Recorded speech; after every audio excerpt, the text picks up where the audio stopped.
Chapter 16, The Battle Eye. Why we keep watch, said Ganth. The white-skinned hobgoblin stood in front of the goblin camp's entrance, an open space of a few meters in a perimeter of sharpened deadwood trunks. The stakes were positioned outwards in even, tightly packed intervals, ensuring that no bugs could come charging in without risking skewering themselves. Nobody come, continued Ganth, his breath forming an outline of fog visible under dim light cast by torches using lightstins as their tinder. You do not know that, said Shun, a red-skinned hobgoblin smaller in height by a head and lighter in weight by a dozen kilograms compared to Ganth. At any moment, the adventurers might strike us. If the native goblins are right, then there is even tell of a gold ring sorcerer in this forest. We as the stronger in our respective tribes have a duty to keep watch when such danger may befall us so. Ganth grunted absent-mindedly tugged at his jutting tusks. You speak well. Like our thrall. Ganth took in Shun's form with a dull blue eye. All goblins from Sheen like you? Oni, said Shun in a corrective tone. Where I am from, we are called Oni. And we have kept more of our ancestral tongue than you have here in Terra, said Shun. A shame, really. I see precious few humans where I hail from, but it does irk my heart to know that the humans in this realm look down upon our kind so. Should they hear our poetry, what our language is truly capable of, they would not think our tongue one brutish and simple. Ha! Poetry. Ganth slapped his muscle-bound thigh with a grunting laugh. He slung an enormous club fashioned out of ice over his broad shoulder. You funny. Poetry makes you sit down and think, makes you weak and soft. Maybe that's why you so skinny. Well, we already know who is the stronger between us, said Shun with a smirk of confidence. Fee. Ganth grunted in annoyance. One day, I figure out how you move like that. But you strong for sure. Respect that. Martial arts. Huh. Martial arts. That is what I use, said Shun. He pointed down to his waist where a lengthy sort of blackened, glossy rock lined with heated cracks hung by string to a skirt-like leg garment fashioned with thick, black cloth. Instead of swinging clubs mindlessly, I focus my chi, or mana as you call it, and make every single one of my swings and movements something I grace with the full breadth of my focus and devotion. Your kind in those cold northern wastes beyond the mountains might have thicker skin and bigger muscles, but without focus, what is the use of all that power?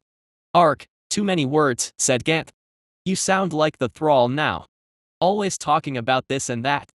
I only care about being strong. The hobgoblin flexed his arm muscles, letting them bulge through his thick, icy skin. And taking with strength. You know, I excited for this war. Lord seems serious. Many of us united now. We can take human lands. Human women. I still do not understand your kind's obsession with these human girls. They are so fragile, said Shun with a shake of his head. Ah, easy for you to say. Ganth pointed a stubby, big finger at Shun's face. Look at you. Sharp nose. Small face. Big eyes. Look almost as pretty as human girls. Ganth pointed a thumb back to his own face at his comparatively wide, blocky head, his shaggy red, greasy and unkempt hair, small eyes and tusked, bestial mouth. I am big ugly. And you see women of my tribe in this camp. Some of them uglier than me. Fair enough. The few women of your northern tribes I have seen do put quite the icy touch to my passions. Shun put a hand to his chin. You know, Ganth, perhaps when this war is over, when the Lord has united our kind across the 4 realms now of life, I can show you to my home. You mentioned you were bored of the cold wastes, no? Well, there is so much to see where I am from. Good food? Questioned Ganth. Shun nodded. Pretty girls. Certainly, said Shun. Okay then. Ganth said, beating his chest with a fist. Although first you may have to catch up with some basic cleanliness. And those clothes minus, Shun froze, red eyes narrowing as he put a hand to the handle of his sheathed blade. Huh. Ganth picked at his tattered loincloth of ice bear skin, the only article of clothing he wore. I thought this looked good. I sensed something, said Shun, his voice quiet, serious. His black clawed hand wrapped around his sword handle. Ready yourself. You funny. No human ever come here. Too dark. And humans here weak and scared. Weak black goblins said so already. Ganth turned to Shun with a smile, but the smile faded as he sensed a stern gravity emanating from Shun. Ganth stood up, holding his oversized club in front of him. A few seconds later, and the sound of falling and crashing trees echoed through the forest. Something big coming, said Ganth. Very big. The crackle of shattering tree trunks accompanied by the thuds of heavy footsteps became louder. Very quick. Head back to the war tents, said Shun as he kept his hand on the blade but did not unsheath it. Tell the champion that we are being attacked. The weight behind these steps do not match any human. Either a monster or a sorcerer's familiar. No, I stay here. I fight. I strong. Ganth went up to the edge of the light cast from the lightstone torches, a few meters back from thick growths of darkwood trees. He roared to the vast darkness in front of him. Face me. I, Ganth of the Frost Skulls, am ready. The collector burst out of the trees as a raging pinball of muscle-bound white carapace, charging right into the hobgoblin that had foolishly shouted out its location.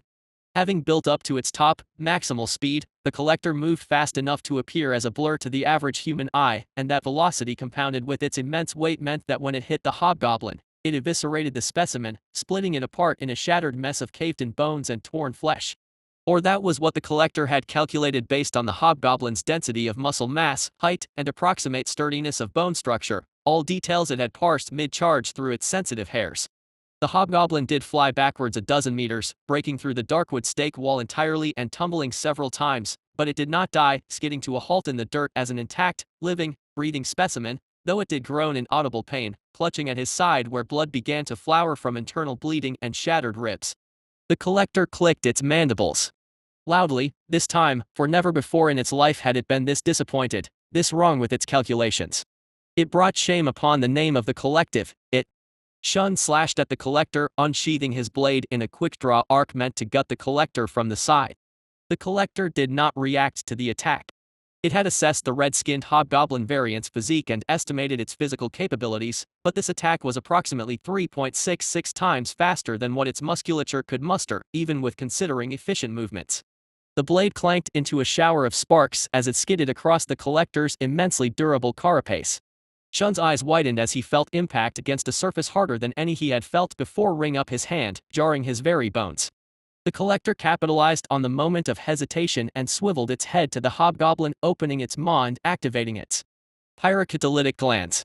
Its tongue retracted and a bulb-shaped, muscle-powered organ at the back of its throat jutted out in its place, pulsing once in an intense contraction that launched a thin burst of highly pressurized white chemicals. The chemicals struck against a vibrating, friction-inducing piece of faceted bone lined up in front of the glands, the biotrigger, as it was called, and when the chemical jet stream hit the biotrigger, it lit up once more into a beam of brilliant white, blue-tinted flame that washed over the hobgoblin's entire body. The intense light bathed the entire forest once more, and the collector's compound eyes and sensitive hairs twitched, allowing it to dodge back from another swipe from the red hobgoblin, this time one aimed at its softer, unarmored eyes. "A fire breather are you?" said the red hobgoblin variant. He stood with bluish-white flames flickering on his skin, staring at the collector as if utterly unharmed. The collector glimpsed at the red variant's surroundings. An acrid, bitter smell of chemical fire and burnt grass rose up through the air from the smoking black patches of devastated earth around it, and yet, at the center of this path of desolation, the hobgoblin remained unharmed. "Sorry, but I am a bad matchup for you, then," said the red variant. "The tribes of Mount Oe have been blessed under its volcanic touch for centuries. Flame alone, lest they hail from the gods themselves, will not harm us." Chapter 17, The Battle to Gods. The collector began to circle around the red hobgoblin, its tusks aimed down, ready to gore the variant in a charge. The collector knew what the concept of gods were. Worshipped, fancifully constructed entities from tinkerer species during primitive stages of their development. Usually created in their image, vain as these tinkerers often tended to be. A socially constructed fantasy to explain the decisions of nature, the fires that might destroy their crops or the lightning strikes that might kill their young when the tinkerers were yet too primitive to truly grasp the nature of these phenomena. The collector recognized that species of this advancement would likely be at a stage where they did worship these imaginary entities. It thus filed what the hobgoblin had just said under nonsensical, primitive babble. The collector had more useful topics to devote its mental processing to. This red variant of hobgoblin did indeed possess an uncanny resistance to heat that reached well past the melting point of many metals. It was a property that was not immediately apparent from its innate biology, for nothing about its skin or musculature indicated heat-resistant properties. Ganth, pull back. Using guard at the last minute saved you from dying, but if this creature can smash through even that minus. The collector swiped at the red hobgoblin with one of its arachnid arms while it distracted itself speaking to its companion. The red variant, however, despite not even looking directly at the collector, managed to evade the sweeping slice by jumping backwards with an agile flip, landing on the ground almost as if in slow motion. "I fight," muttered Ganth as he managed to raise himself to a knee, though his deep wheezing indicated a soon-to-be mortal wound from the severity of his internal bleeding. Likely, judging by the rattling cadence of the breaths, a broken rib had punctured a lung. "Just go," said Shun. "Alert Juzo, but try to get your thrall front here too. I can stall, but I cannot hold this creature for long." Ganth grunted, took a look at the battle, then at his bleeding side and turned, limping back further into he camp. The collector surged forwards again, this time calculating a series of attacks to minimize evasive maneuvers. It first swung its head forward, striking with its long, bladed tusks, and then its arachnid arms splayed out, ready to catch the red hobgoblin from any angle if it dodged the initial strike. Shun evaded the tusks with remarkable agility and then raised his blade against the onslaught of arachnid spider legs. The collector's monomolecular claw-tipped legs sliced through the blade as cleanly as if nothing was there at all. Two of its arachnid claws struck true, sinking deep into the red hobgoblin's sword arm shoulder. The red hobgoblin moved back in a burst of immensely quick movement that the collector did not expect. Such movement bordering on small-scale warping did not seem at all within the red variant's muscular capacities. The collector grew increasingly confused and, for the first time since it entered this world, frustrated. Miscalculation after miscalculation, and yet why? It had perfectly perceived and analyzed the physical abilities of both hobgoblins, and though they were certainly taller and bigger than the black ones, particularly the white-skinned variant, that alone would not explain these inexplicable movements. The collector growled and clanked its mandibles together, eyeing the red hobgoblin. At the least, it would seem this one would soon fall. The twin strikes the collector inflicted upon the red variant had severed major tendons and muscles, causing blood to spurt form open gashes that exposed lacerated bone. "Well then," said Shun as he eyed his right shoulder. His arm hung limp, completely useless. His volcanite adachi lay in two, cleanly sliced pieces on the ground. To cut through reinforced volcanite, those claws are truly exceptional. Adamantite, is it? No, even sharper than that. "Cease your incessant babbling, primitive," said the collector as it lunged forwards, sighing its arachnid arms to break the red hobgoblin into pieces. Shun dodged the incoming strikes, his chi focused entirely into his eyes to utilize sense. He did not have the luxury to react to the fact that the creature could speak their language, for he had to spend every ounce of his thoughts on survival. At the very least, this creature did not seem magical in nature.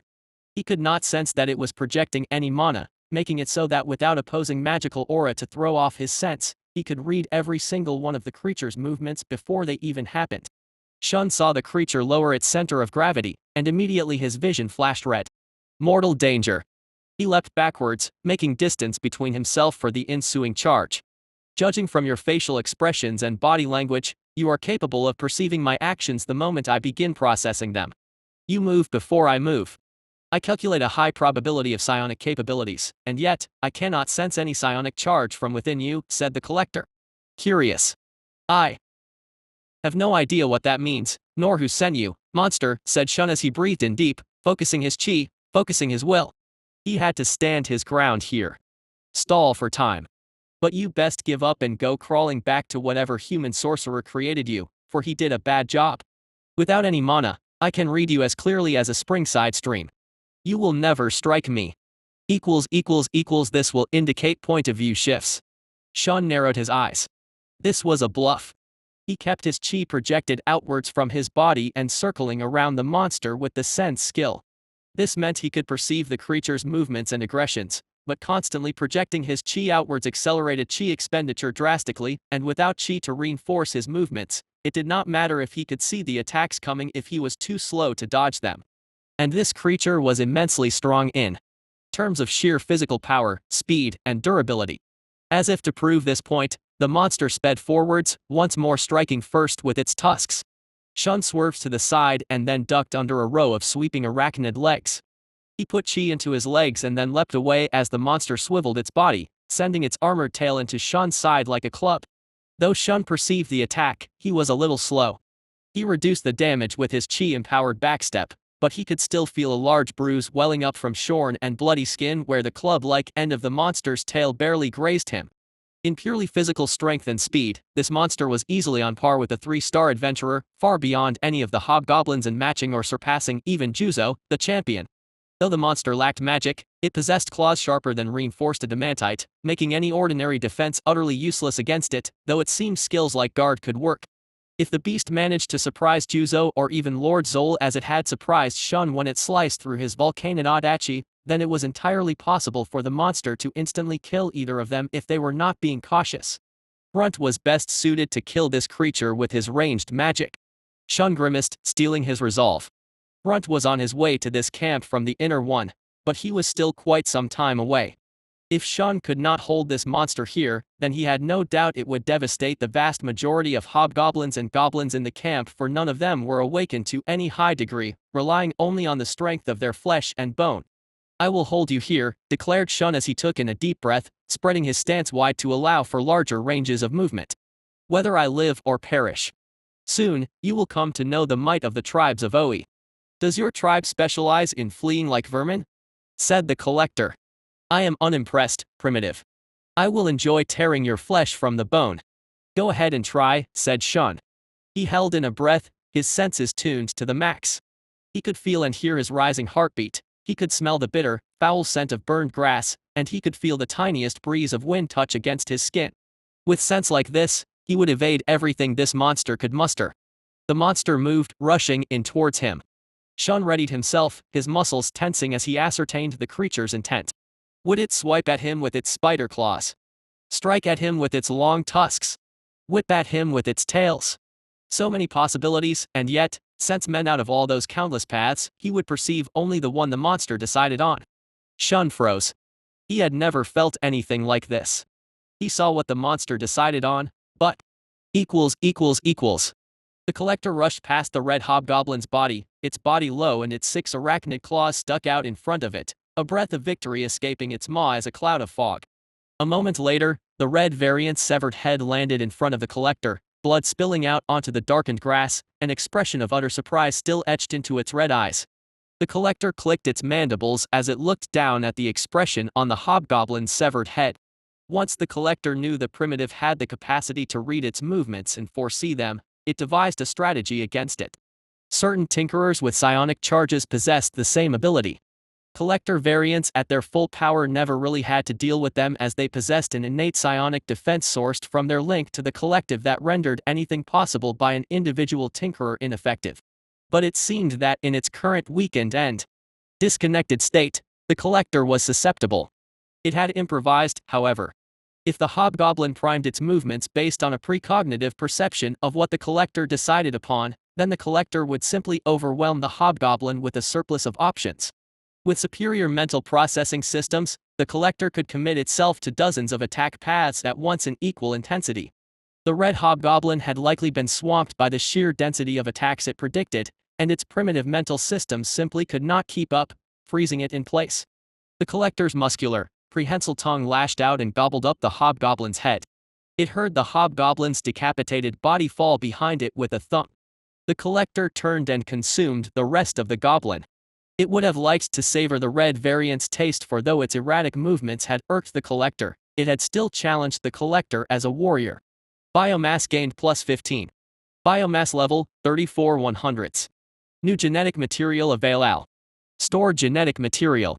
Black ant. Black hobgoblin. Human. Giant scorpion. Stone crusher beetle. Jumping araca. Minus new lesseroni. There was no time to fully savor the meal, however. The collector had to continue its attack and catch up with the white-skinned variant before it could fully alert the rest of the camp. Pushing with its bulked-up hind legs, the collector surged forwards, continuing its charge in the direction of the white-skinned variant's escape. Chapter 18, The Champion Won. The collector galloped its way further into the encampment, a speeding, half-ton mass of bristles and carapace and claws and bloodlust. Yet, despite its dizzyingly fast pace, throughout each of its many steps, it kept its senses open, analyzing the battlefield and its enemies. The camp was large, far larger than the dens the black hobgoblins could manage. The level of technology present in the camps far exceeded that present in the dens as well. There were several tents created from the dried skins of hunted prey and propped up with wood frames.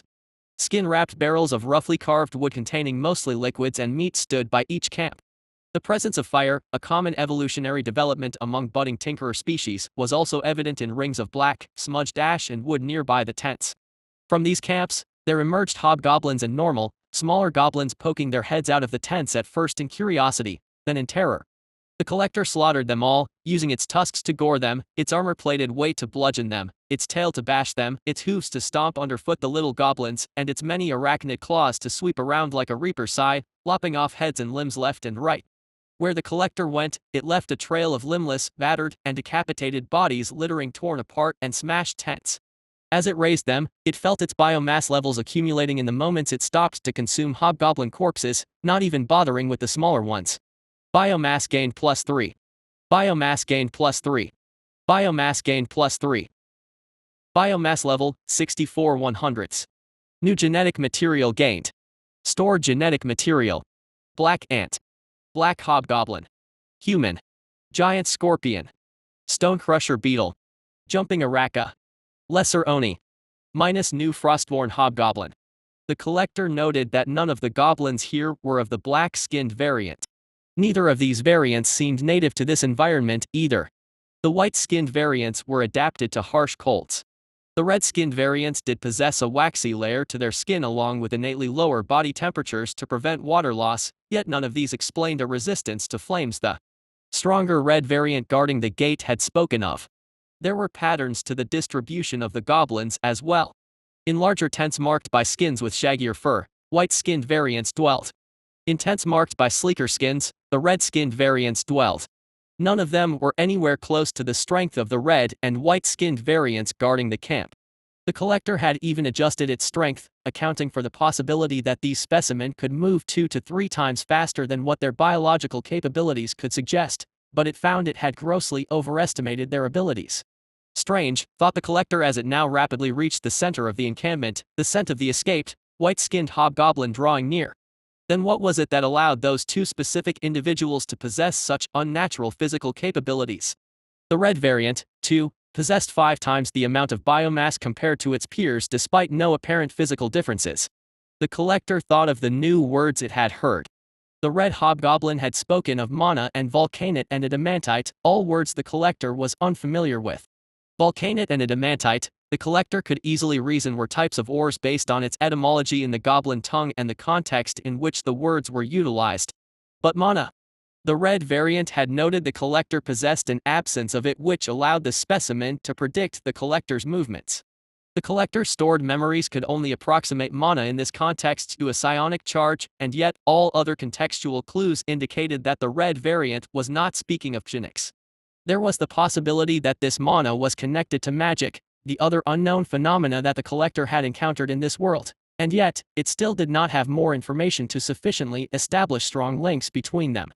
The collector knew magic could create flames. Mana involved some relation with the collector's mental processing. Both these words were tied to organisms that seemed unnaturally charged with biomass when consumed.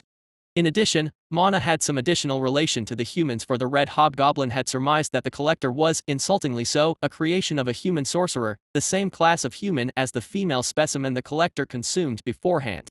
The strongest thread of connection between the two words therefore were human sorcerers. What this sorcerer class did and was, the collector did not know, but soon, it would find out. Further investigation needed.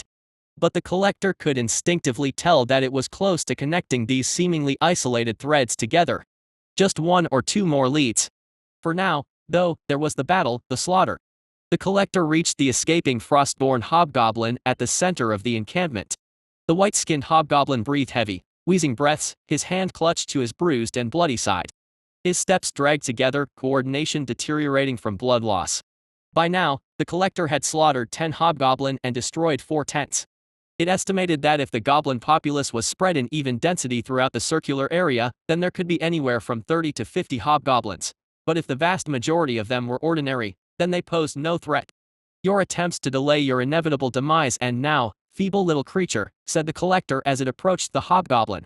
The white-skinned variant stopped, his blue eyes locking onto a particularly large tent a dozen meters in front of it. It took in a breath before facing the collector with a tusked smile and roar. You think I weak? I show you. The white variant hefted its club almost as large as it was in one hand and swung it sideways to the collector's head. The collector was still accounting for the variant being 2 to 3 times stronger and faster, and this time, its caution paid off. The collector countered the enhanced swing and slammed against the swing with most of its weight and might that it usually held back for efficiency's sake. Hyperalloy carapace and Everfrost clashed together in a loud, clanging impact. The club of ice sailed backwards, landing behind the white-skinned variant before breaking apart into chunks that rapidly began melting. A few thin cracks lined a series of bony white carapace plates at the collector's side, the results of the impact. It could have dodged the attack, but it decided to grant this specimen a final clash of strength for its willingness to face its own death through unhesitant combat. The white-skinned hobgoblin stared at its empty hands, then at the collector. "Heh. You strong." The hobgoblin nodded in recognition to the collector. He held his arms out to the sides, laying bare his body for death. "I die to strong." "Good." The collector obliged the hobgoblin's desire, running forwards and goring through the creature's heart with its tusks.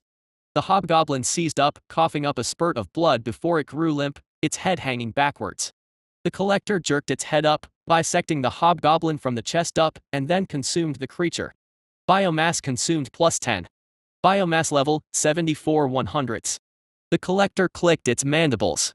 It had expected this particular specimen, much like the other one guarding the encampment's entrance, to have dense biomass. It possessed 5 points less than the red variant despite having even more physical mass, indicating that the property supercharging the biomass of certain creatures on this world was not directly tied to physical properties. "I thought I told none to disturb my meditation." The collector looked to the larger tent that the white-skinned variant had stared at before death. From its entrance flaps there emerged a red-skinned variant significantly larger than all his peers. Even larger than the white-skinned ones that possessed denser, more developed musculatures and thicker skins against the cold. Thick black, glossy armor padded the larger red variant's body in plates of rocky-looking material, the very same material that the red variant guarding the gate used in its sword. Volcanite, as it was called. In the larger red variant's hand, it dragged a one-sided axe with a dull, metallic handle and a head fashioned from volcanite, the roughly carved edges almost looking like the ends of serrated teeth. "Ah, you must be the so-called champion," said the collector, its tone lingering on the title in a savoring, eager manner. "Good. Your brethren die and descend to the collective through my jaws. As their representative, it is only fitting that you join them." Chapter 19, The Champion 2. Juzo stared at the monster before it. He had never seen the likes of such a creature before. A strange mixture of insect and boar. But he did not let an ounce of surprise sway his internal balance, the delicate flow of chi through his meridians and core. He was far too experienced, far too traveled. He trimmed away everything that was useless and focused. He did not care where this monster came from. He only cared about how to kill this thing. In his early youth, when he left Mount Oe on a warrior's pilgrimage, he traveled the realms, and one of them, Faoris, the realm of elves and fairies, could have a half-bug, half-beast monster like this. But that did not seem like it. Faoris was dense with chi, with magic, and almost all its creatures were sensitive to it. This monster, on the other hand, as it circled Juzo, its tusks and bone-white plating glistening in the faint glow of lightston shine, did not emit any noticeable aura of chi, of mana. Juzo gripped his axe in both hands, circling to the opposite direction of the monster, keeping his distance, keeping a pace of the creature as it too analyzed him. Juzo was no fool, and unlike many of his kind, through 20 years of travel, he had long since cut prejudice from his beliefs. Thus, he knew to determine that this monster was not some brute. Even apart from the monster speaking to him, he knew that it was highly intelligent despite its twisted, bestial appearance. It was in its eyes, for though their compound structure would have ordinarily been impossible to read, the glint of a trained warrior's gaze was universal, it transcended the boundaries of realm and race. This, Juzo knew well from fighting the vastly different beastkin of his own realm, the fiery, feathered Karasi, the striped-furred, sturdy Huaran, and the scaled, water-wielding Yinlong. Juzo felt the monster's gleaming yellow eyes meet his, and he felt the few, smooth hairs on his body stand on end. He could feel even the slightest breeze flowing through the camp as intensely as if they were gusts of polar wind, cutting into his skin like ice. His survival instincts were flaring, telling him that this monster was a match for him. Whoever came out of this battle would not emerge unscathed. Perhaps not even alive. Juzo's senses heightened. He could smell the stench of iron in the air, and he knew then that this monster had killed many, many of his brethren. Rage started to bud within him for his lost people, for in a way, it was his fault they had been left defenseless and dead. He had wanted to isolate himself to meditate and charge his chi for the coming conflicts with the humans, not believing that any threat would find their encampments hidden so deep in these accursed woods. Rage at not only the monster but also at himself formed a fuel, and he did not let that emotion go to waste. He channeled it, letting it flow through his body, and he bound that emotion into his chi, molding it into the chi skill. He held his axe in front of him and in a flash, it burst into flames, his chi infusing into the magic-sensitive volcanite. "By what mechanism did you ignite your weapon?" said the monster as it continued to circle Juzo, continuing to look for an opening. Juzo grunted and did not respond, for he could sense if he let his guard down even the slightest, the monster would attack, and his honed battle instincts told him that any attack from the beast was dangerous. A silent one. Rare, for how gratingly talkative and loud your species has been so far. Yet, preferable. The monster made the first move, charging forwards with its lengthy tusks. Juzo narrowed his red eyes and stepped backwards, dodging the goring strike. He kept his chi flowing through his body in consistent flow, keeping his physical abilities raised while having enough invested in projecting his magical energy outwards in sense to read the monster's intent.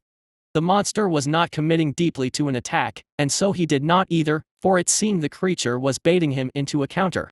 No, Juzo noted as the creature immediately changed its intent, flashing red in pure aggression. It had decided on offense again. The sudden switch in intent was so jarring that he scrambled to adjust to it, breaking his even flow of chi and driving as much of it into his legs to perform a retreating back step at high speeds. He made a distance of 10 meters between himself and the monster in a flash, his high-speed movement ripping apart the dirt and grass in smoky trails. He exhaled. He had not even had half a second before the monster had so suddenly switched its intent. There was not a single monster or warrior or adventurer he had faced so far that had the ability to change their intents, their decisions, so quickly and seamlessly. Juzo realized he would have to focus deeply on analyzing the monster's intent if he wanted to get a read on it in time to react, so he pushed more chi into his sense, keeping his sight trained on the monster to ensure that he would be able to read the shift in intent the moment it happened the next time, regardless of how quick it was. The monster clicked its mandibles in some sort of gesture to itself before it lowered its center of gravity, preparing for a full-speed charge. On its back, 6 spider legs were curled forwards, their glinting and sharp claws ready to slice at Juzo should the enormous tusks fail. Juzo readied himself. He would read the monster's intent with sense, dodge its attack, then counter with a fatal blow. He did not know exactly how strong the monster's armored hide was, but he did spot a few small cracks on its side, likely from a reinforce-boosted blow by Ganth. It was extremely impressive that the beast's hide could take a blow like that, a blow that would have even sent Juzo flying with broken bones, so easily, but Juzo's offensive capabilities far outweighed his defensive ones. With his fiery chi superheating the edge of his volcanite axe and his own chi boosting his power with reinforce, a reinforce superior to that of Ganth's, he was confident he could slice through the monster's hide, though he likely would not be able to land a lethal blow through the thick, metallic bone carapace and dense musculature. Then he would aim to cripple. The monster front hoof dragged across the forest floor once, digging out a deep indent in the dirt as it tensed up its muscles. It seemingly swelled in size, its muscles rippling and flexing in a display of overwhelming physical might. Then, it charged. "Come!" shouted Juzo, his long fangs baring as he gripped his axe tight and held it back, ready to swing it to slice off the monster's legs and ground it. The monster kicked up clouds of dirt as it smashed its hooves into the forest floor, propelling itself with swelling muscles. The creature was fast. Horrifyingly fast considering how freakishly big and strong it was, but Juzo could deal with this. All he had to do was maximize his sense, and then he would be able to read the monster. Or so he thought. Juzo saw as the monster neared his attacking range that its original intent, a simple, frontal charge with its tusks, changed. There was a tail whip. A dozen combinations of slashing attacks with its many legs. A leaping strike. Even an attack that generated flame. All at once. The sheer number of intents would have overwhelmed Juzo, but he was battle experienced. Some sorcerers could utilize mind control type spells, and overreaching on sense, projecting chi far away from one's own body, would leave the unguarded mind susceptible to mental domination. Thus, the moment he felt his mind becoming overwhelmed, he stopped projecting his chi with sense and without even thinking, reactively slammed his axe into the ground, unleashing the volcanite axe's imbued property of explosively amplifying chi poured into it. An eruption of lava and flame burst outwards in a ground-shaking tremor. The impact of the blow was like a bomb, blowing up a towering cloud of dirt, bright red molten rock, and flaming pieces of foliage, sending both combatants flying backwards from a shockwave of heated power. Equals. The collector twisted in the air and landed perfectly balanced on all fours, clicking its mandibles in surprise. It had thought its strategy to deal with these red variant goblins, even the special ones, sufficient enough. The champion was likely a special red variant possessing the same abilities as the smaller specimen guarding this camp. That meant that the champion likely possessed the same capability to read into the collector and precognitively determine its movements on top of possessing fire-resistant skin. The collector had confirmed from the start of this battle that the champion did possess predictive abilities by reading subtle twitches of understanding in the champion's facial expressions and body language whenever the collector ready to attack. Then, it manipulated the champion into sinking deeper and deeper into focusing on reading the collector by increasing the rate of thought put into its movements but shying away from the collector's maximal mental processing speed. That way, the collector could maximally shock at the moment of true attack by unleashing its capacity to commit to several attacks simultaneously. The champion's mind would have faltered, its feeble neurons attempted to keep up with simultaneously processed thoughts. But the champion, unlike his smaller brethren, had subverted this strategy, likely with a pre-programmed reaction to drive down his tool and cause an explosion. That too, the collector wished to analyze. This volcanic material did not seem to be processed in any complex manner, roughly carved up into sharp shapes functioning as rudimentary weapons much like the sticks of steel the humans used. There was no engine, no circuitry, no moving parts, no chambers. But the champion's axe could generate an explosive blowback of force and heat on par with the 40mm ordnance of the human empire's B-10 incendiary launcher, leaving a steaming, molten red hole 5 meters wide in the point of impact. The collector felt the damage from heat and splashed lava burning on its face and body, leaving smoldering, small holes in its hyperalloy carapace. No, the B-10 would have easily blown apart the collector's rank 4 carapace. This level of damage was more akin to the B-5 generation of launchers, the type the Empire wielded in the very beginning of their conflict with the collective half a century ago. Still far beyond anything the collector thought the champion and its primitive brethren were capable of. Again, as the smoke cleared and the collector stared at the unharmed, heat-resistant champion, there were no biological indicators that the champion was capable of this. Did the alloys and ores of this world also follow this strange principle? The collector made further adjustments to its calculations, classifying the volcanic axe as something more than a chunk of rock to be swung around with brutish force into the category of tinkering tools to eliminate as a threat. Chapter 20, The Champion 3. Juzo took the brief reprieve he carved out for himself by fully unloading his volcanic axe's stored power to think. The volcanic axe's once fiery black body started to dim, the fire blazing from using chi to coat it in his chi now gone. The volcanic now had to enter a cooldown period. It would take some time before the axe was ready to take in more chi again. He breathed in deep, the chi expenditure leaving him increasingly tired. Think, Juzo, think. Without using sense, how would he deal with this monster? This paragon of physical power and armor and claws and tusks and teeth? He did not have time to think more before the monstrosity made another move, rushing in with blitzing speed, its 6 spider legs curled down around its sides to provide extra armored protection. With a growling grunt, Juzo got into battle stance again, driving his bare, clawed feet shoulder-width apart and holding his axe in front of him, the thick handle of beast blood-tempered steel set diagonally across his chest to protect his heart. The ensuing clash started off even. Juzo pumped his chi all throughout his body with flow, empowering himself enough to match the beast. His martial prowess shone as he used his footwork to dodge about, evading first a thrusting strike from tusks and then, when he was behind the monster, ducked under a swerving tail whip. His breaths became heavier, his vision becoming blurry at the edges. Though it seemed like he was doing well, he was burning through his chi at a massive rate to keep up physically with this monster and its many tools specialized for war. Juzo had honed his martial skills for years and years. He had gone on entire pilgrimages to test his strength against all manner of enemies. He did not consider himself at all the strongest out there. His journeys made him too worldly to be that arrogant, but as a warrior, he did not expect to get outclassed to this degree. He had faced monsters stronger and faster than himself before. He could deal with that. But this was different. He backed away from a leaping stomp and gripped his axe, eyeing for a counter. He only saw arachnid legs curled around the beast's exposed side that would counter his every move. This monster was an adept at fighting in a way that transcended the ferocity of mere bestial and monster instinct. It did not utilize martial arts, but Juzo felt overwhelmingly so that he was not fighting a monster, but instead a trained adept of the martial path. Martial arts were ultimately made to bridge the gap between the weak and monster-kind, but if there ever was a monster-style martial arts, then this creature would have been its sole grandmaster. The monster understood footwork, pacing, reading the opponent, checking blows, everything. Juzo stepped back again as the monster took a step forward, but this was a feint. The monster suddenly swerved its body around, extending the carapace club's tail out in a whipping arc, maximizing its range to strike him. The speed of the tail was blindingly fast, whistling as it cut through the air like a knife. A crack resounded through the camp as Juzo stumbled backwards, rolling once on the ground before righting himself and gritting his teeth, ignoring the pain welling up in his right shoulder. He did not even bother checking it. It was entirely numb from the shoulder down.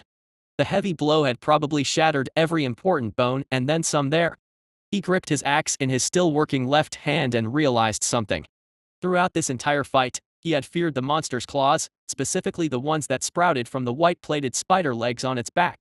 His instincts had told him that they were dangerous, supremely so, and that understanding had severely compromised his movements, eliminating many chances for him to counterattack or defend himself. But the monster did not actively use those claws to attack now.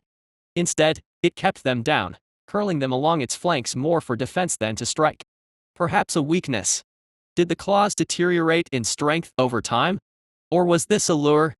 Juzo could not know, but he could not play this game of chase either, for he would lose sooner rather than later. His pointed ears perked up as he heard the rest of the hobgoblins in the camp starting to circle around the battle. All of them were now armed, the Frost Skull tribesmen holding their Everfrost weapons. His own tribe of Oni were here too, armed with their swords and spears. "We here. For the champion. Kill monster."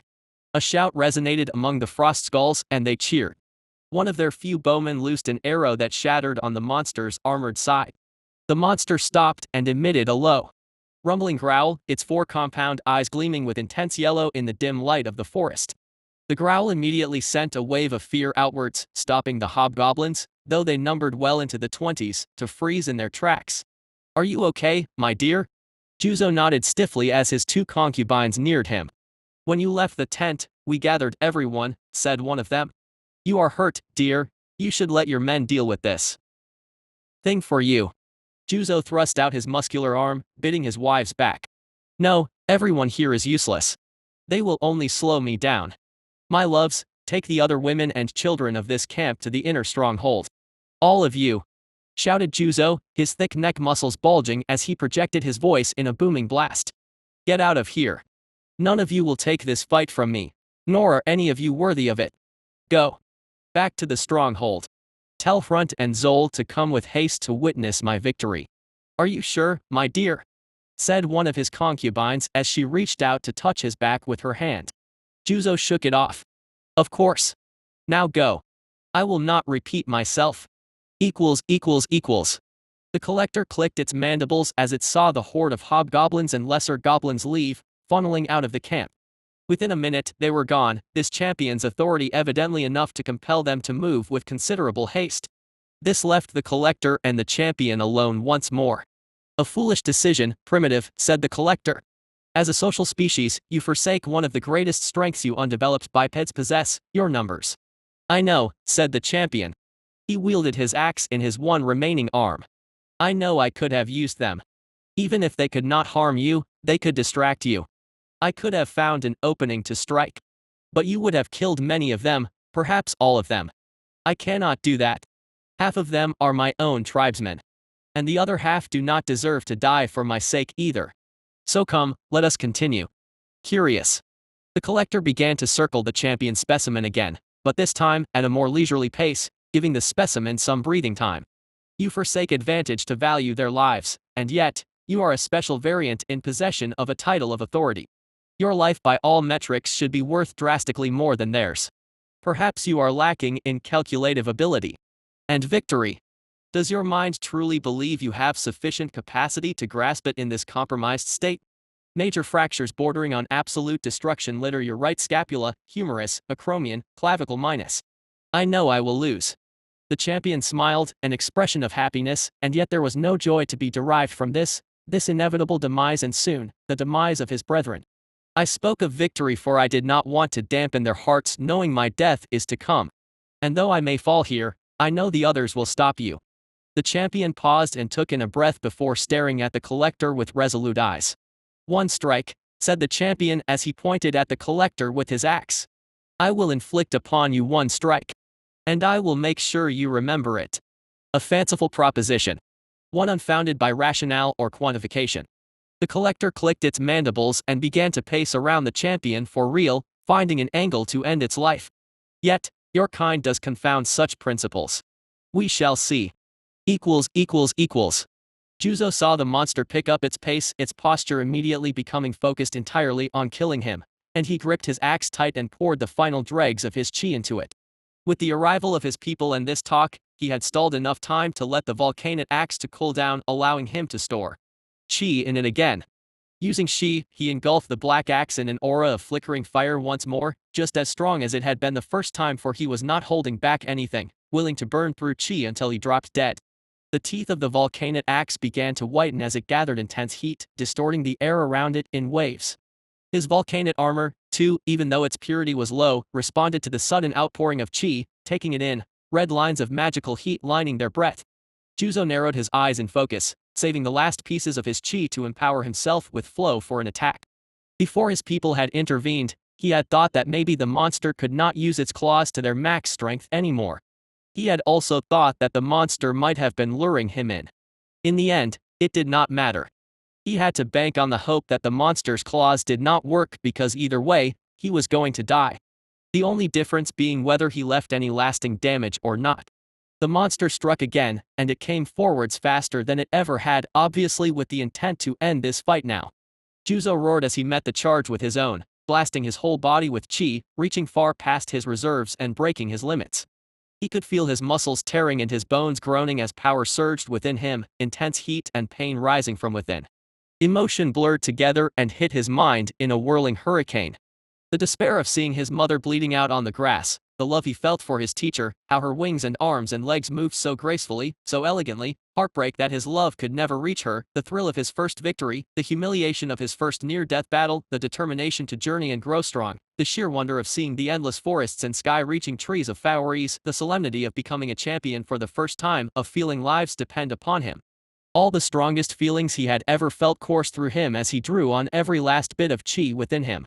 Now the monster was near, almost right in front of him. He raised his axe up and sidestepped the tusks, getting the creature's flank.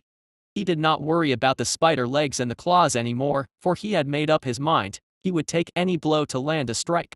Even if the claws were as sharp as adamantite, he knew his armor, reinforced with so much chi as it was now, could still let him get in one hit. One hit. That was all he wanted. With a final, guttural scream, he slammed his axe down into the beast's side. Chapter 21, Fallen. The collector clicked its mandibles as it looked up at the champion. The last of its three left arachnid legs was embedded right into the champion's heart, the bony white limb pushing past the sizable bulk of the champion, the gleaming monomolecular claw sticking out straight through to the other side. The champion's lifeblood, sourced straight from its heart, dripped down from the curved, glinting monomolecular claw, the droplets splitting in two as they cut themselves on the edge. The first two of the collector's spider legs had melted away into nothing but stubs. The ends of the stubs were twisted into molten, warped strips of white hyperalloy carapace holding in burnt and useless flesh.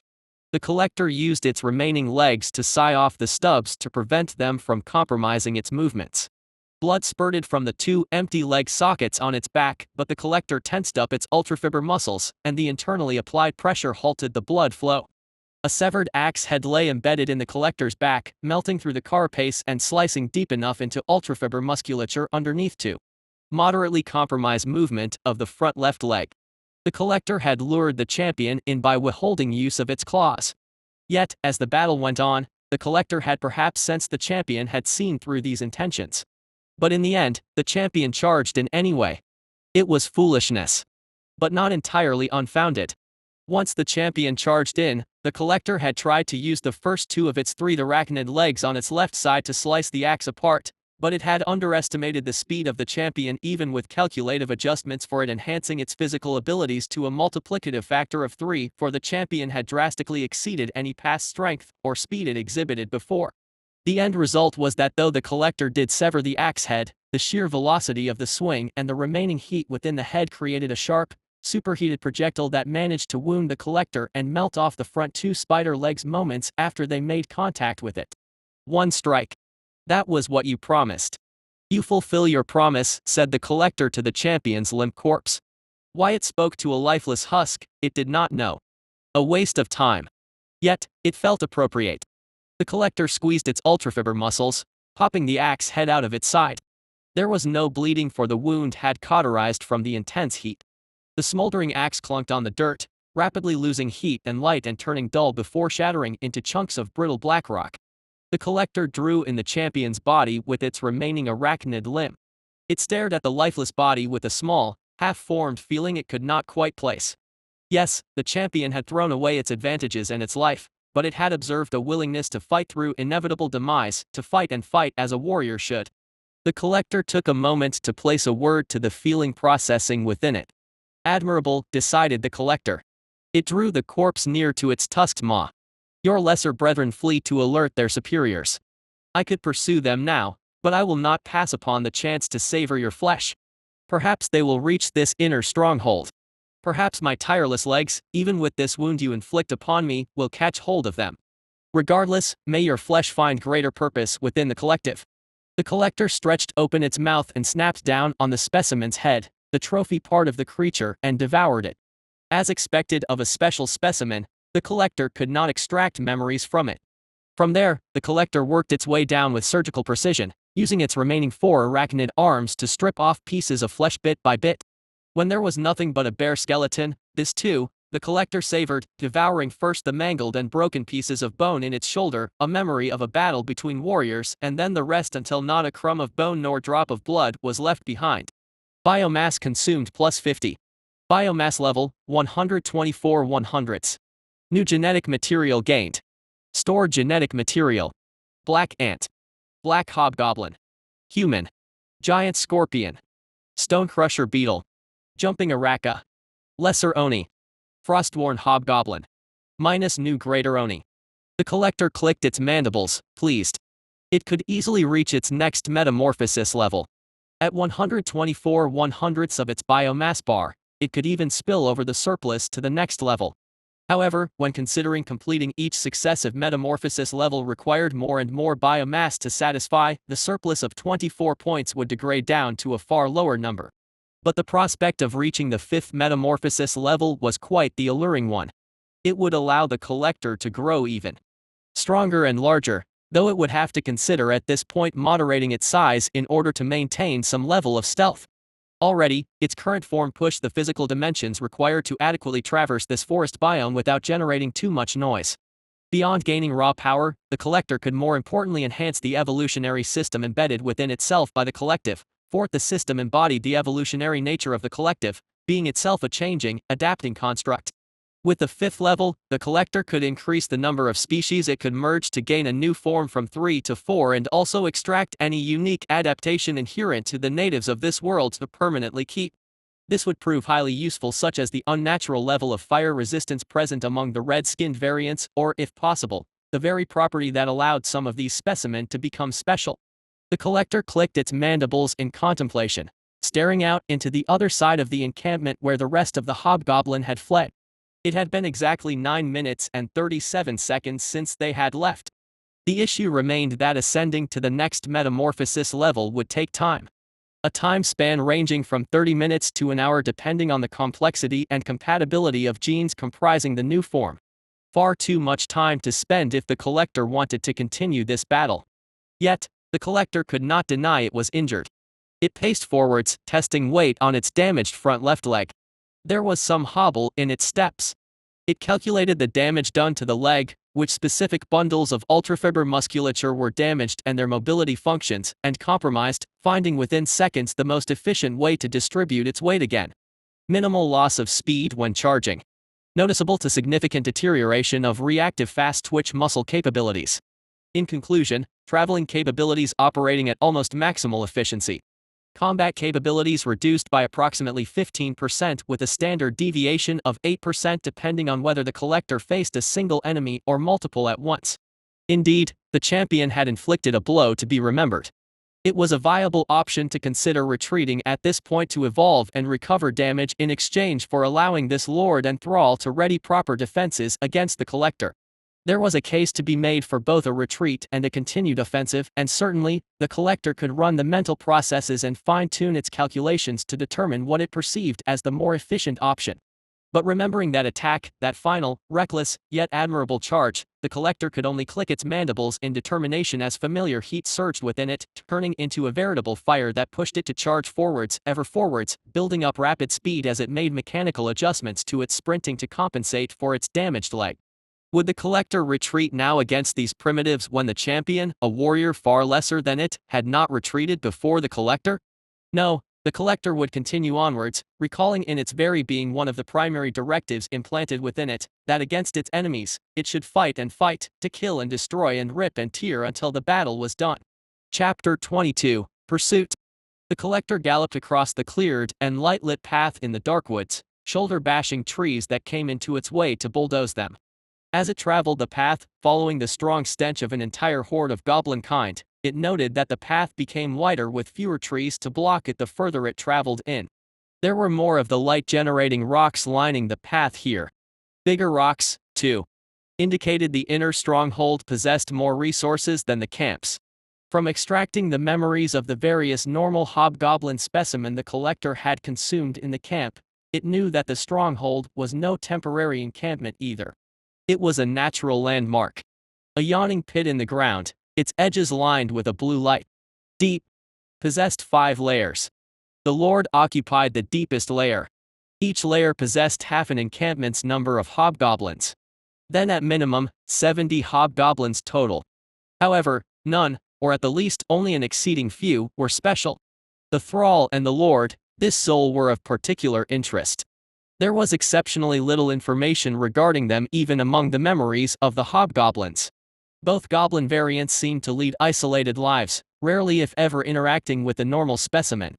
70 mundane hobgoblins was a sufficiently large enough force to be wary of, for though the collector possessed durable carapace, powerful muscles, and exceptional reflexes with the mental processing power to utilize them when there were enough enemies, there were too many variables to sufficiently account for all possibilities. So be it. Warrior strain collectors were no strangers to battles of uncertainty of variables. The collector welcomed the challenge. The collector came upon the fleeing horde of hobgoblins and goblins within 5 minutes. 5 minutes. That was the extent of time the goblin champion bought for his people. Not enough, evidently, for they were only barely halfway to the stronghold at this point. Cries of alarm rose from the hobgoblins straggling in the back as the collector closed the distance between them with each of its gliding strides so agile and graceful while carrying a payload of half a ton of biological weapon systems, muscle, and armor. Here. Here. It is here. Has Champion Juzo fallen? No run anymore. Fight big monster. No, retreat back to the stronghold. The collector's porcine ears twitched as it picked up the sounds of discord among the white and red-skinned variants. A weakness of the tinkerers, this was. Chaos bound to occur from the troublesome traits of individuality. So many different purposes clashing with each other. Whereas now, the collector devoted itself to only one, extermination. The collector aimed to spear the closest target to it. A running red variant hobgoblin female who held an offspring in her arms, compromising her ability to engage in combat. The female variant shrieked at her imminent demise. No. In response to the collector's rapid approach, red variant male rushed back to cover her instead, wielding a broad blade of volcanite. Though, as the collector noted while stabbing right through the male's stomach and tossing it away, the volcanite did not glow or hum and had distinctively less of a glossy sheen on its surface than that wielded by the champion and special red variant. Perhaps a difference in the mineral's extraction and processing procedure. Regardless, it meant that there was a high likelihood that the duller volcanite possessed no explosive or heat-producing capabilities within them. Protect the women and children. A shout rose across the ranks of goblins, and this unified both the red and white variants. The female and her offspring disappeared. As a throng of white and red-skinned male hobgoblins halted their running and rushed to meet the collector in battle. Good. Do not flee. Meet your inevitable end with some shred of pride, primitives. The collector clicked its mandibles and analyzed the situation, the sensitive hairs on its back rising to detect the rapid rush of movements from the incoming hobgoblins. A change in air pressure. The collector stepped back a meter, and where it was a projectile, an arrow as it was called, lay embedded in the dirt. Sharpened head of metal attached to a lengthened wood base. Barbed head to prevent removal from flesh. Feathered at the end for aerodynamic performance. Primitive. Would not penetrate hyperalloy carapace. Yet, judging from the angle of descent and landing zone, meant to skewer an eye. The collector made some distance, leaping backwards to dodge errant sweeps with ice clubs and volcanite swords. While it soared in the air, its hairs twitched, sensing arrows, and it twisted its body and ducked its head to ensure that 6 arrows crashed against its hyperalloy carapace. The arrows clanked off its carapace in showers of little sparks. It running. We winning. Shouted the deep timbre of one of the white variants. Utter foolishness. In taking briefly to the air, the collector had assessed their numbers and combat capabilities.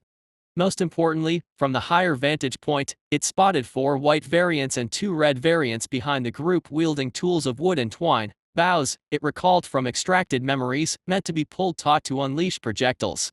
The collector would prioritize them, for with its injury hampering its ability to react to multiple enemies at once, especially projectiles, their ability to strike the collector's eyes presented a confounding variable more significant than the slow, uncoordinated mess of melee hobgoblins trying to swamp it. The collector took in a breath and pumped blood and strength into all its muscles. It swelled up in size, towering over the hobgoblins, and their confidence wavered. They paused. The collector pawed the ground with its good front hoof, drawing a deep, thick line across the dirt.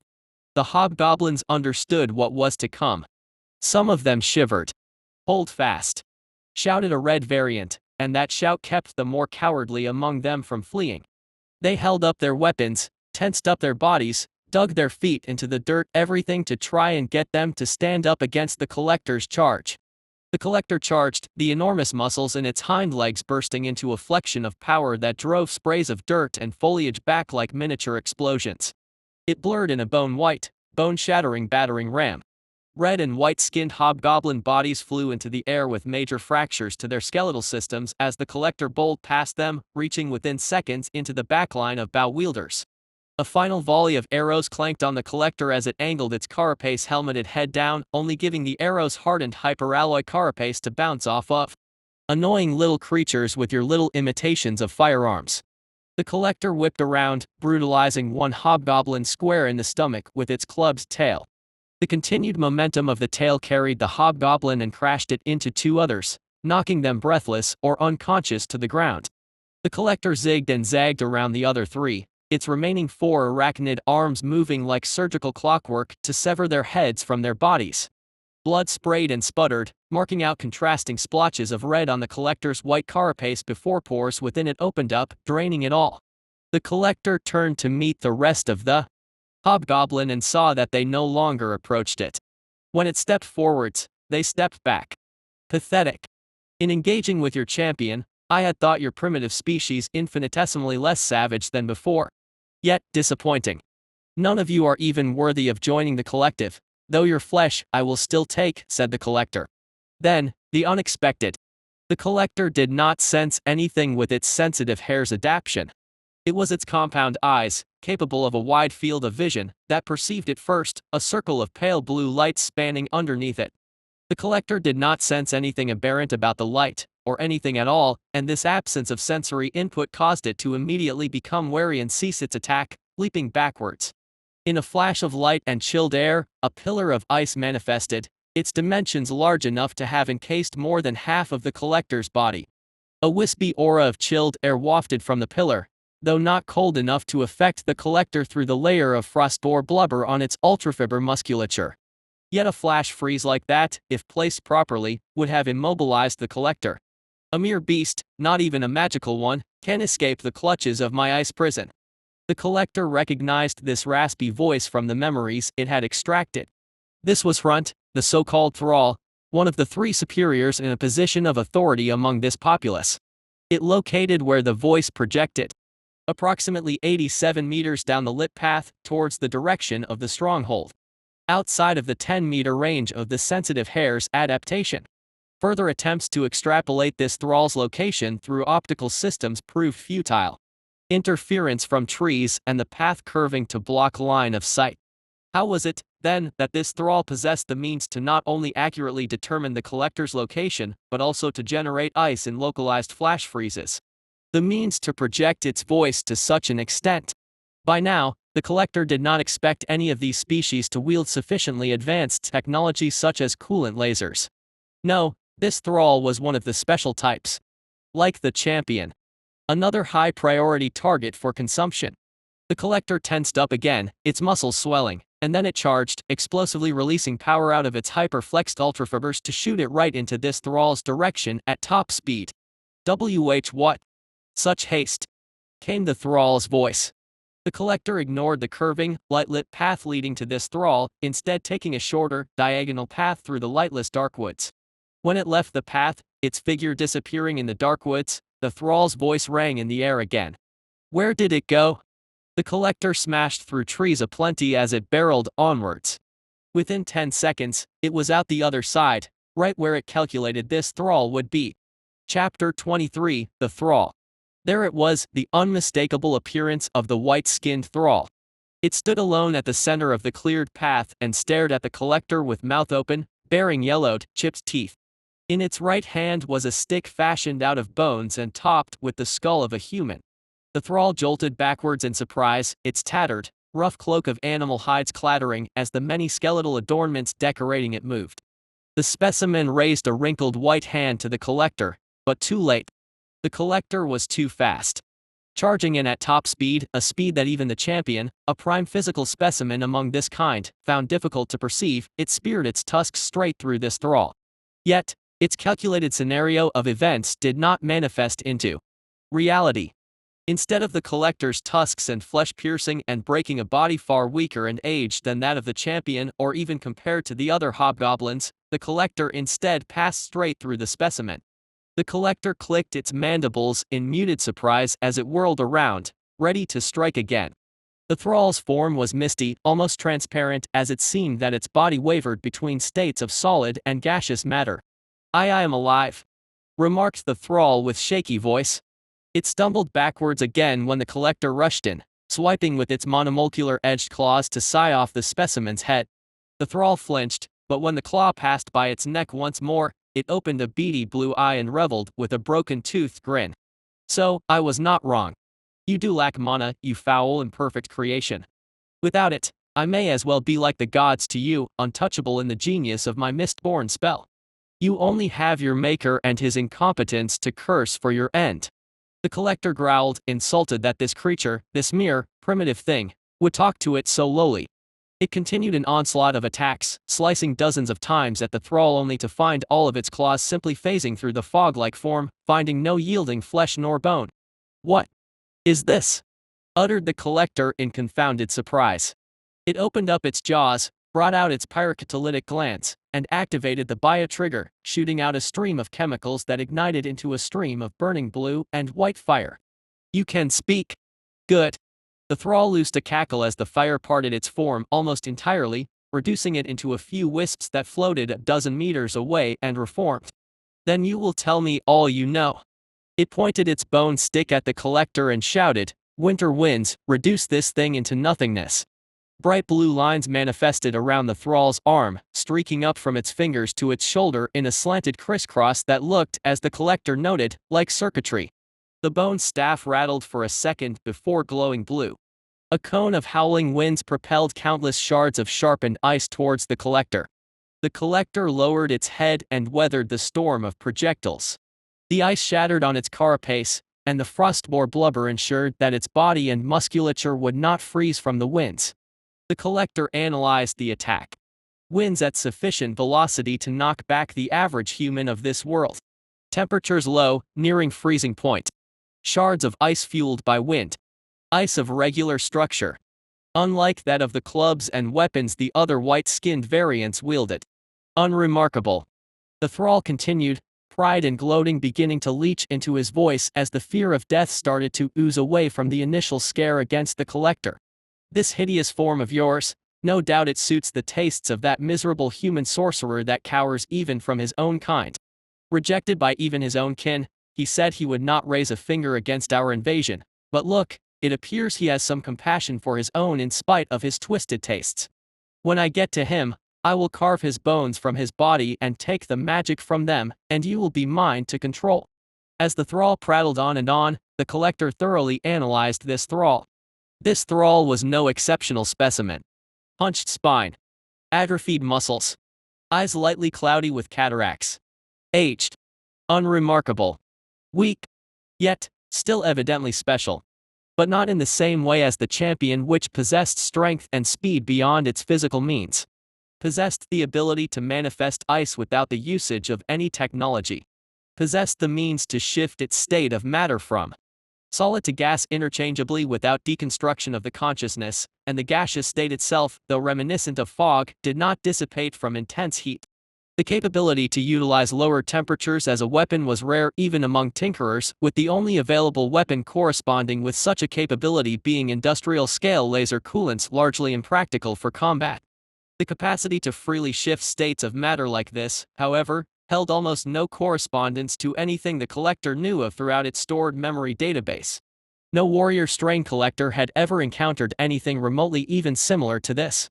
The only thing that came close to this was the existence of certain clouds of microbes that possessed the psionic capability to maintain a hive mind consciousness. This adaptation formed the basis of the collective itself, but again, this was entirely different. The winds of the north will not work, it seems, said the thrall, narrowing its eyes and snarling as it realized its spell could not harm the collector. But my magic does not hold dominion over the cold alone. I thought to preserve you, to keep you as my own familiar in time, but you are too much a threat. Burn away. The thrall kept the blast of wind and ice going with its staff, and with its free hand, ripped off a few finger bones dangling from its mantle. With a grunt, it tossed the bones at the collector. The collector did not sense anything aberrant about the bones, but when they neared it, they lit first with intense red light, then exploded into roaring balls of fire. The collector remained unharmed through the blaze, closing its eyes and letting the fire douse down as it found the collector's durable flesh and carapace far too difficult a surface to burn.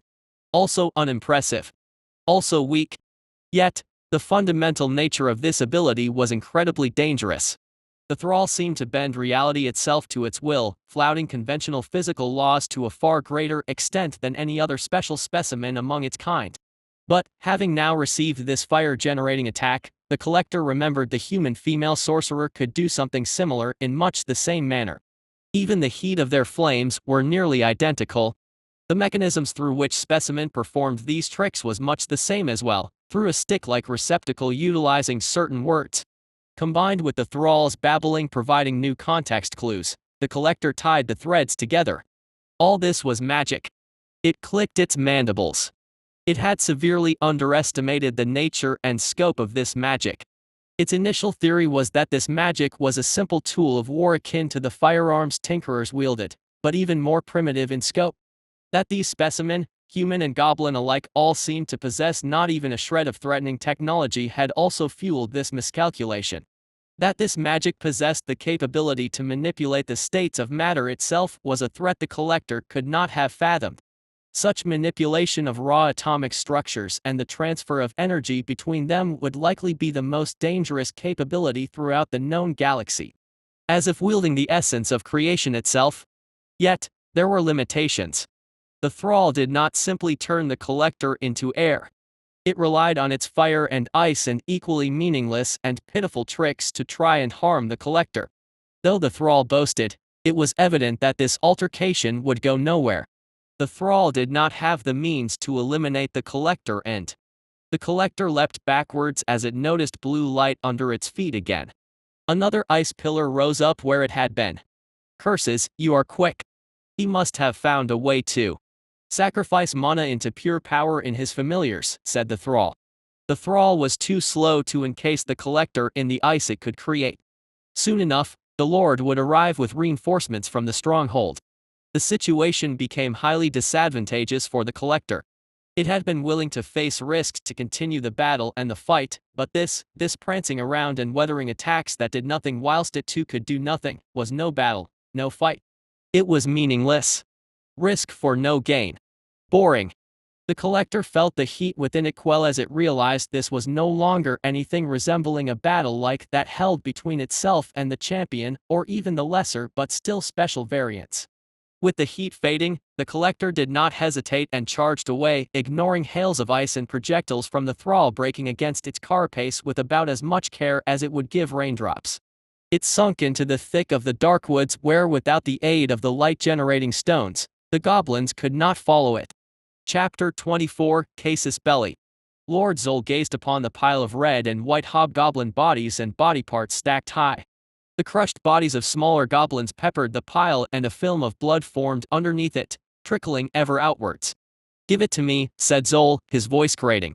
At a level tone, but with a force bubbling underneath it that made it obvious that he was ready to explode into a shout at any given moment. "Now." "Oh, of course, my lord," said Hrunt as he shuffled to Zol's towering side, hunching his back even more and lowering his head in a bow as he held out a torch. Its flickering head of flame shone bright despite the light dulling darkwoods, magically created as it was by the thrall himself. Zol snatched the torch from Hrunt. The wood cracked in his grip as he tossed it to the pile, igniting the bodies. The bugs of this forest did not venture into light, but the few times they did, it was when the scent of corpses overpowered their instinctive fear of the light. The fire took to the corpses quick, spreading its heated tongues across the many bodies until it crackled and roared in a swirling blaze. In the light fueled by his dead men, Zol gazed across the encampment he had spent weeks building up. Utter ruin. Half the camp's tents and forces destroyed, the food and water supply shattered and trampled upon. The champion himself, the strongest military force among them, stronger in direct combat than even Zol himself, gone. Shun, the second strongest, gone. Ganth, the secondary leader of the Frostskull tribe contingent, gone. Not even a corpse remaining from them for Hrunt to try and reanimate. "My lord," came Hrunt's aged yet higher-pitched voice. "You should have seen the devastation the sorcerer's familiar wreaked upon us. The champion you respected fell so. Yet I, with the magics I have learned over many years, felled the beast. I know it is not my place, but perhaps you may consider granting me higher position." Zol did not give Hrunt even a glance before he sent the thrall writhing on the ground with a backhand to the face. Hrunt groaned in pain as he covered his bleeding mouth with his withered hands. "The beast still lives. The sorcerer whom you were supposed to parley with strikes us. You were supposed to have been in this encampment an hour earlier. Had you followed your orders, perhaps we would not have 30 dead hobgoblins and a fallen champion. Still you pitiful, groveling, miserable old thing, desire a reward? I have one in mind for you." Zol took the greatsword in his left arm and raised it high, a dull shadow of death casting over Hrunt. "Please forgive me, my lord," mumbled Hrunt through bleeding lips as he scrambled down to a prostrate position. Zol lowered the greatsword. He could not afford more losses. "The humans will come for us. They know we are here now. Their village to the south is a tiny, weak thing meant to be conquered, but now that they know our numbers, they will rally their forces. The Adventurers' League will rear its ugly head in our direction. Should we not retreat?" said Hrunt. Zol gave him a look, and Hrunt shivered and held his hands up in pleading. "I mean no disrespect," said Hrunt. Only that with our numbers like this and the loss of our stronger warriors, would it not be safer? We can even head north, beyond the mountains. To my home. There are far fewer humans there." "No," Zol stabbed the greatsword into the ground. "I have slumbered far too long to run now. The spirits themselves bless my cause. It is they who grant us a dungeon for a stronghold, and their will is clear, we must strike the humans down, then the gods themselves." "But our forces minus," began Hrunt. "Call for more of your northern tribesmen," said Zol. "Draw from our brethren across all the realms. I do not care if you die from spending your mana. Tap into the dungeon and summon as many of us as you can. If you do not replenish those you have lost today, You will face suffering at my hands that will have you begging for the merciful release of death. Now go. Yes, my lord. Grunt bowed several times before scrambling off as fast as he could, his bone ornaments and staff clattering behind him and making his shivering fear ever more evident. Zol looked at his right hand. Completely blackened, like a mass of shadow standing in stark contrast with his green skin. Glowing red lines streaked the dark, concentrating most in a circular pattern on his palm. He heard the quiet and small footsteps of a little goblin behind him. Little one, said Zol. The smaller goblin squeaked to attention and rushed to kneel in front of him. Yes, said the goblin, voice trembling and beady yellow eyes wide apart in fear. You wish to serve, do you not? To become one of my champions? Said Zol. Of course, said the goblin. Always. I did not wish to use this, but hearing your devotion does ease my heart. Zol wrapped his large, darkness-inked hand over the goblin's head, smothering it entirely. The red lines on his hand glowed for a moment, and he released his grip. The goblin looked dazed for a moment. Red arcs of energy started to crackle around him, and the goblin attempted to scream in pain. His voice did not manage to escape his throat as his body began to change, bones breaking apart in cracks and muscles tearing and rippling. The goblin started to grow, its limbs and body stretching and morphing in hideous proportions as its form reconstructed itself. In a few seconds, where before there was a little goblin, there now was a hobgoblin, eyes reddened, yet empty, whatever vestige of the goblin it had spawned from utterly gone. If the humans wanted war, thought Zol as he gazed to the south, then war, they would have. Underscore underscore underscore underscore underscore underscore underscore underscore underscore underscore underscore underscore underscore underscore underscore underscore underscore underscore underscore underscore. The collector stalked the light zone of the forest with some measure of difficulty. Unlike the dark woods, which had trees thrice the size, the lighter zone had smaller trees packed closer together, making the collector's bulked-up boar form unsuited to easily wading through it. The collector did manage, somehow, by using its flexible ultrafiber muscles and exceptional control over them, to deflate itself to shrink past tighter gaps, but its movement through the forest was definitively slower than before. Efficiency decay of approximately 27%. That was why when the collector decided upon a quiet spot to evolve, it decided to keep its size the same. It would still tower over almost any creature here, but it would compromise some level of strength gain if it meant maintaining a capacity for stealth. Initially, it had been confident that there was little to nothing that could start challenging it, but the nature of this magic had made it more wary. Once it was done evolving, it would stop at nothing to investigate and better understand the mechanics of this magic, this anomalous force that seemed to bend creation itself to its will. It was heresy to even begin thinking this, but such a force would be even superior to the collective's capability to bend organic evolution to its will. It was a threat, a massive one, and the probability of the immense entity the collector had first fought being one tied to magic reached nearly 100%. The thrall's capacity to utilize this magic was utterly pitiful, but if at its greater heights it could manifest such entities, then this world, despite its absence of development and civilization, would still prove a great threat to the collective. The collector clicked its mandibles in knowing as it curled down on the ground, beginning its metamorphosis process by melting down its body into primordial ooze that weaved a cocoon around it. This world and all those upon it had to be destroyed, preferably assimilated, their special properties and magic incorporated into the collective. If the collective obtained such a power, it would become the premier force in the entire galaxy. For now, however, the collector had to grow stronger to fulfill its purpose. As the collector reduced itself into a beating, embryonic egg encased in a liquid-filled chamber of transparent, vein-lined flesh, it decided how to evolve itself, bringing up its stored genetic material. Stored genetic material. Black ant. Black goblin. Human. Giant scorpion. Stone crusher beetle. Jumping araka. Lesser oni. Frostworn hobgoblin. Greater oni. By reaching the 5th level of metamorphosis, the collector could splice together 4 independent specimens together. The first was obvious, the greater oni that called itself a champion, and the only one among the goblin primitives that deserved its title. This would serve as an apt warm-blooded base suitable for growing musculature and strong bones upon. The collector discarded its jungle spider base and replaced it with the far superior jumping Araka. The others were more variable. The collector mixed in the stonecrusher beetle genes, for it possessed great physical strength for an insectoid as well as thick carapace suited for the hyperalloy carapace adaptation. Its pincer-like horns capable of shattering stone would grow to monstrous proportions on the collector, and it possessed limited flight capabilities. Now then, there was the matter of whether the collector would keep its frostboar genes or discard it for something else. The lesser Oni gene was strictly inferior to that of the greater Oni. The collector pondered utilizing the frostborn hobgoblin genes, but if it desired cold resistance, then the frostboar was superior in every way.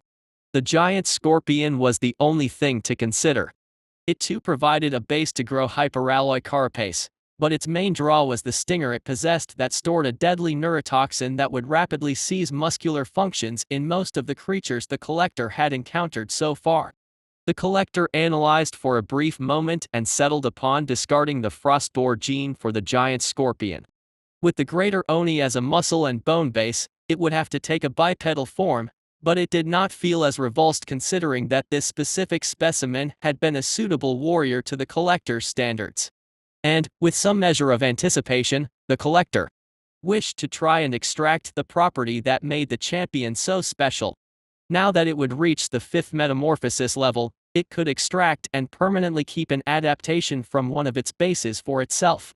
If this special property, one very likely linked to magic, was an adaptation, then it was feasible that the collector could take such an exceptional capability for itself. If not, then it would still be pleased to possess the extraordinary fire resistance that red variant goblins such as the champion possessed. The collector made its decisions and evolved. Chapter 25 Evolutionary Development. Throughout the better part of an hour, the collector's evolutionary cocoon swelled to a size greater than it had ever been before. An eruption of fleshy tendrils burst from the beating cocoon, hungrily latching onto any remnant biomass around it, pouring over grass, roots, trees, and any creatures left in the undergrowth. The web of pulsating flesh roots tethered the cocoon to the trees surrounding it, and these trees rapidly faded in color, their green leaves going through their cycle of life in an instant, turning red then orange then finally decaying into shriveled gray.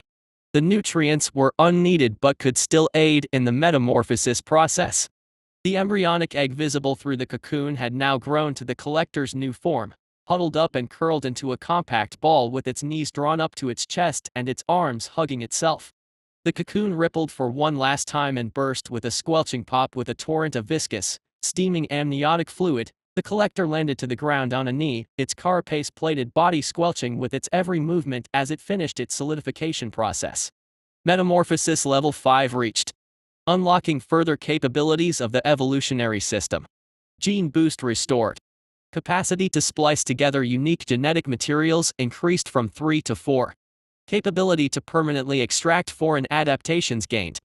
Sensing foreign planet and biomass. Native adaptations submenu unlocked. Metamorphosis Level 4-5. Biomass Level 124 100s 12 100s. Store genetic material. Black ant. Black hobgoblin. Human. Lesser Oni. Frostborn hobgoblin. Adaptations. Internal systems. Ultrafiber muscles rank 4-5. Sub-adaptation gained. Minus coil boosters. External systems. Sensitive hairs rank 3-4. Organic hyperalloy carapace rank 3-4. Weapons systems. Monomolecular claws rank 2-3. Pyrocatalytic glands rank 1-2. Native adaptations new. Minus. Current form. Greater Oni jumping Araka stone crusher beetle giant scorpion. The collector returned to a bipedal base utilizing the goblin champion's form. Where the champion stood a little over 2 meters tall, the collector stood close to 3 meters tall, utterly dwarfing any human or goblin specimen. However, in total mass, it weighed slightly less than its comparatively larger boar form. A trade-off of physical strength and size for a more mobile and hide-able form. The sheer number of carapace-plated creatures incorporated in the collector's new form influenced its appearance. Bone-white, metallic hyperalloy carapace covered every single inch of its body in thick plates. The thickest hyperalloy plates wrapped around its head in a dome that fused down into the ends of its broad shoulders, almost making it seem like the collector wore a huge, hooded helmet. Under this helm, its 4 compound eyes glowed in the dark, deep within the folds of the helm, an adaptation of the beetle so that it could resist light for short excursions, though, of course, the collector itself had no such weakness to light. The carapace helmet could also retract, revealing a smooth, red-skinned face with mandibles, prehensile ultrafiber tongue, and antennae. From the top of this organic helm, the stone crusher beetle's rock-shattering, pincer-shaped horn emerged. The stone crusher beetle's horn already had the capability to withstand high speed, high-impact charges, and combined with the collector's hyperalloy carapace, this horn became an immensely durable battering ram. The collector did not tip the horn with a monomolecular edge, for the structure did not suit it. The horn was meant for slamming, and, if the pincers got a hold of something, crushing. A monomolecular edge would thin the horn's ends and make it brittle. Instead, the monomolecular claws burst out from the collector's fingers with small spikes emerging from its elbows. When the claws reached rank 5, the collector could fashion them into longer structures to increase the effective range of their deadliness. And that would be soon, considering that the collector had restored gene boosting. With gene boosting, whenever it assumed a new form, if the bases it utilized were compatible with adaptations it already had, then it could add bonus points to their ranks. For example, if the next form it took used insect bases, then it could add bonus points to its hyperalloy carapace rank. A white-plated, 5-segmented metasoma emerged as a new tail for the collector. The scorpion's tail had enough length to stretch around the collector, and as it curled the tail around itself, it gazed at the black-tinted stinger the size of a man's head. Satisfactory. Boosted by the collector's physiology, the neurotoxin became a potent paralyzing agent that could collapse lungs, stop hearts, and induce a rapid onset of neurological decay to even hobgoblin-sized creatures. At this dosage, it might as well have been an instant death sentence for non-special humans. The collector retained its 6 arachnid legs it utilized as extra limbs, but replaced now with the Araca gene. These legs possessed a special jumping ability generated from the hydraulic pressure systems in the Araca legs that would allow for bursts of high-speed movement or an explosive jump. Theoretically, the collector could also now scale cliffs using these arms. The 6 legs sprouted not from the collector's back this time, but from the sides of its ribs and lower back. This meant that the collector could switch between bipedalism or 8-legged crawling depending on what was more appropriate. Bipedalism was more combat-oriented, while 8-legged movement was faster and more defensive, with the collector lying lower to the ground, covering the thinner plating on its chest and front. The positioning of the legs being more forwards also allowed the collector enough space on its back to produce wings. The collector stretched its form, allowing blood to flow, and then unfurled its beetle wings. The elliptical dome of carapace covering its back split in half and unfolded as 4 sets of enormous insectoid wings fluttered, buzzing and flicking off the rest of the amniotic fluid away. And, as the collector realized in surprise when it moved, it realized that its strength had not been compromised by reducing its weight. In fact, as it slammed a muscled, armored hand to a nearby tree trunk with a half-hearted effort and splitting it almost in half, it might have even been stronger. Then had it successfully extracted the property that made the creatures here special. The property that allowed them to defy physical laws and maintain mass and strength beyond their natural means? The collector realized it did not know. On its evolutionary status, there was indeed an abnormality. An adaptation marked as completely unknown under the native adaptation submenu. The native adaptation submenu was meant to list all the adaptations it extracted from species of this world, but it appeared it could not sufficiently analyze the nature of what it had extracted from the champion. In intent, the collector desired to extract this special property. In effect, it knew not what this was. The collector clicked its mandibles in contemplation. This was unheard of. The collective's evolutionary system possessed an intricate knowledge of the fundamental bases comprising all life, allowing it to assess and understand anything once it was consumed. But of course, the collector reminded itself again, this world was aberrant. Anomalous at its core, its species possessing capabilities circumventing physical and biological rules. It did not know how to uncover the nature of this adaptation, but at the least, it had extracted something, indicating that at some level, these special properties were biological. Soon, the collector would learn. It would know everything there was to this world. These special properties and, especially, this magic. The night was dark, the single moon orbiting this world shrouded in heavy, rain-filled clouds.